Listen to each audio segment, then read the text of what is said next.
3 आमदार आमचे आहेत, 3 आमदार BJPचे आहेत, 1 आमदार राष्ट्रवादींचा आहे.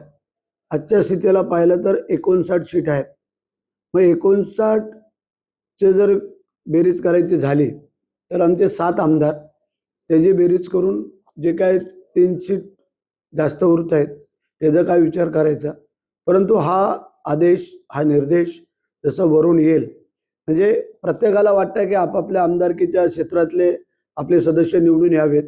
मग तसे आम्ही 7 आमदार युतीतले आहोत.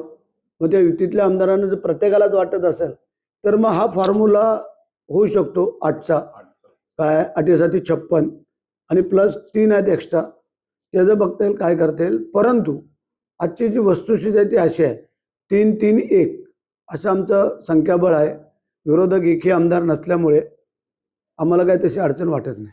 मला राजकारणातलं जागा वाटपाचं नवीन असं एक अगाध ज्ञान किंवा माहिती मला जाणकारांकडनं, ज्यांचं राजकीय जाणकार जे आज रायगड जिल्ह्यातले आहेत त्यांच्याकडनं ऐकायला मिळालं. त्याच्यामुळे मी असा एकदम स्तब्ध झालेला आहे.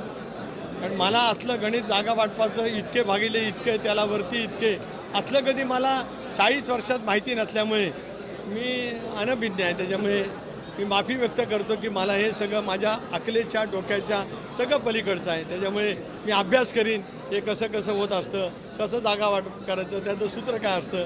कारण लोकसभा विधानसभेचं जागा वाटप 14 सालापासून मी प्रदेशाध्यक्ष असताना काँग्रेसबरोबर केलं, 19ला केलं, 24ला भाजप शिवसेना यांचा लोकसभा विधानसभेचं जागा वाटप केलं. पण असलं सूत्र कधी माझ्या कानावर न पडलं असल्यामुळे मी भांबावून गेलेला आहे. तुम्ही मगाशी भाषण